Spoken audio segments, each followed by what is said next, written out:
Welcome to this explainer. Today, we're unpacking a really wild central mystery. How exactly did an athlete, a footballer of all things, achieve literal religious deification? We are, of course, talking about the legendary Diego Armando Maradona. Specifically, we're looking at why the city of Naples literally called him God. So, how does a deeply flawed guy become a literal deity to hundreds of thousands of people? The paradox of Maradona is it's fascinating. On the pitch, the man performed absolute miracles. He was literally carrying entire teams on his back. But off the pitch, well, his life was completely consumed by these chaotic, self-destructive demons. And yet, crazy as it sounds, it was this exact duality, the divine mixed with the demonic, that actually fueled his whole mythological rise. Just to give you an idea of how intense this was, look at how the celebrated writer Edoardo Galeano described the scene in Italy at the time. He wrote, "In the streets, they sold pictures of this divinity in shorts eliminated by the Virgin." Think about that. This wasn't just, passionate sports fandom. This was a vivid, everyday reality of deification. But to really grasp this incredible mythological ascension, we first have to understand the specific world he stepped into. Okay, let's dive into this. Because to understand the Maradona phenomenon, you absolutely have to look at the stark socioeconomic divide in 1980s Italy. Picture this. Up top, you've got the wealthy north. It's industrial, it's the establishment, and it's home to these incredibly rich, powerful football clubs like Juventus and AC Milan. Down below, you have the impoverished south. Naples was basically derided by the north. It was marginalized and treated with just absolute scorn. So you have a city that was essentially primed, waiting for a redeemer. And wouldn't you know it, that redeemer came from a very similar background. Maradona was born in the squalid slums of Villa Fiorito, just outside Buenos Aires. He basically embodied this classic archetype of the pibe from the potrero, the street urchin from the urban wasteland who has to rely on pure cunning, spontaneity, and defiance just to survive day to day. And this identity, it was absolutely crucial, because when he arrived in Naples, his defiant anti-establishment soul was a perfect match for the marginalized spirit of the city. He wasn't just a player to them, he was literally a mirror reflecting their own struggles. Then we hit July 1984. Maradona makes the transfer from Barcelona to Napoli. Now, Napoli was a club that was struggling just to avoid relegation, just trying to stay in the top league. But when he arrived at the Stadio San Paolo, an absolutely massive crowd of 75,000 Neapolitans packed the stadium just to welcome him. It was an awe-inspiring event. This wasn't your standard sports transfer. This felt like the arrival of a spiritual redeemer for a flock that had been derided for way too long. Naples had finally found its champion to take on the snobby north. Let's move along and see how this builds, because over the next few years, Maradona orchestrates a practically miraculous sequence of victories. He completely dismantles that northern footballing hegemony we talked about. First, he leads Argentina to a World Cup victory in 1986. Then, he brings Napoli to unparalleled heights, winning their first ever Italian League championship, the Scudetto, in 1987, followed by a UEFA Cup in 89 and a second Scudetto in 90. He took a team of perennial losers and literally conquered the untouchable establishment. For the people of Naples, you have to understand, this wasn't just a game anymore. It was a holy war. They were finally humiliating the wealthy northern establishment that had looked down on them for centuries.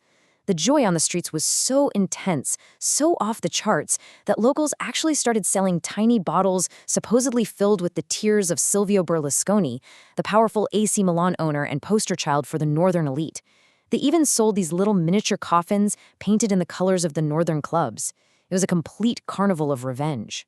But, to really understand why they worshipped him so intensely, we have to look closely at his dual nature, the god and the devil.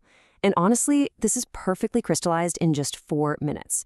4 minutes during the 1986 World Cup quarterfinal against England. Now remember, this match was extremely heavy with political tension, serving as a sort of proxy war just 4 years after the Falklands conflict. So first, the devil acts. Maradona scores the cunning, highly illegal hand of God goal, literally punching the ball into the net and cheating an empire. Then, mere moments later, the god replies. He dribbles past practically half the England team to score the sublime, divine goal of the century. You've got the cheat and the emperor all wrapped up in a single game. Eventually, though, the devil always collects. As his fame reached an absolute fever pitch in Naples, his off-pitch demons started escalating right alongside it. During his time in Italy, he got pulled deep into the underworld orbit of the local mafia, the Camorra, and his severe cocaine addiction just completely spiraled out of control. This inevitably led to a very public, very painful downfall. It started with a positive cocaine test in 1991 that handed him a 15-month ban from soccer. And later, during the 1994 World Cup in the US, he was expelled entirely after testing positive for ephedrine doping. Yet, here is the craziest part. Despite the massive scandals and this very public fall from grace, his followers never abandoned him. No way. In fact, his status actually transitioned from being a metaphorical hero into a literal object of religious syncretism. Fans literally created a brand new word for him, D10s. It's this clever portmanteau fusing his iconic shirt number 10, with the Spanish word for God, Dios. This is the era where the adoration crosses the line into a full-blown postmodern religion. The city's actual official patron saint, San Gennaro, officially morphed in the public imagination into San Gennarmondo.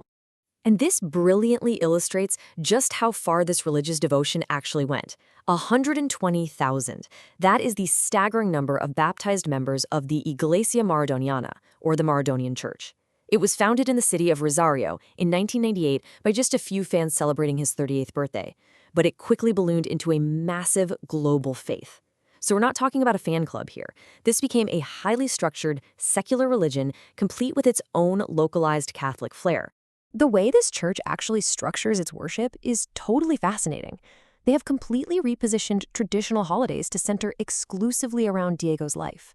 For instance, Christmas, that's moved to October 30th, the day Maradona was born. Easter is celebrated on June 22nd, which is the exact anniversary of that legendary 1986 World Cup victory over England. They even have their own 10 commandments. The 7th commandment is particularly intriguing. It strictly insists that adherents must not proclaim Diego as a member of a single team. Basically, this ensures his legacy remains universal and detached from just one physical location. The physical objects they use for worship are just as striking. During their liturgical services, they utilize holy relics that have been completely reimagined for the football pitch. They use a soccer ball crowned with barbed wire and streaked with fake blood, which obviously echoes traditional religious iconography of suffering. They also pray using a highly customized rosary made up of exactly 34 beads. And why 34? Well, because that represents the exact number of goals Maradona scored for the Argentine national team. It's incredibly specific. Then, oh man, then there is the initiation ritual to enter the faith. It is bizarre, but absolutely fascinating. To be baptized into the Maradonian Church, the initiate first has to put on a number 10 jersey. Next, they stand before a life-sized poster of the English goalkeeper, Peter Shilton. Finally, a ball is lofted toward them, and they must physically recreate the infamous Hand of God goal. If they score it, boom, they are fully baptized. It's this wild initiation that physically connects the believer directly to his most controversial miracle. Ultimately, you have to ask, why build a church for a man who was so undeniably broken? Well, it's because his legacy isn't a squeaky clean trophy cabinet. It's a profound truth that light and dark can genuinely coexist. It was his absolute refusal to be a sanitized, perfect hero that resonated so deeply with people. The people of Naples and his followers all around the world, they didn't just relate to his victories, they related to his struggles, his flaws, and his total defiance. The fact that he was both a sinner and a saint, that is exactly what made him human enough to be their God. So what does this all mean? We are left with a really profound question about human nature. Is a flawed God actually more powerful than a perfect hero? Diego Maradona was a man of impossible duality, living a life swinging between extreme glory and devastating ruin. Yet out of all that chaos, marginalized people somehow crafted a messiah. It really leaves you wondering about how and exactly why our societies create modern myths and deities out of such incredibly complex, broken men. Thank you so much for joining me for this explainer today. Keep asking those big questions, and I'll catch you next time.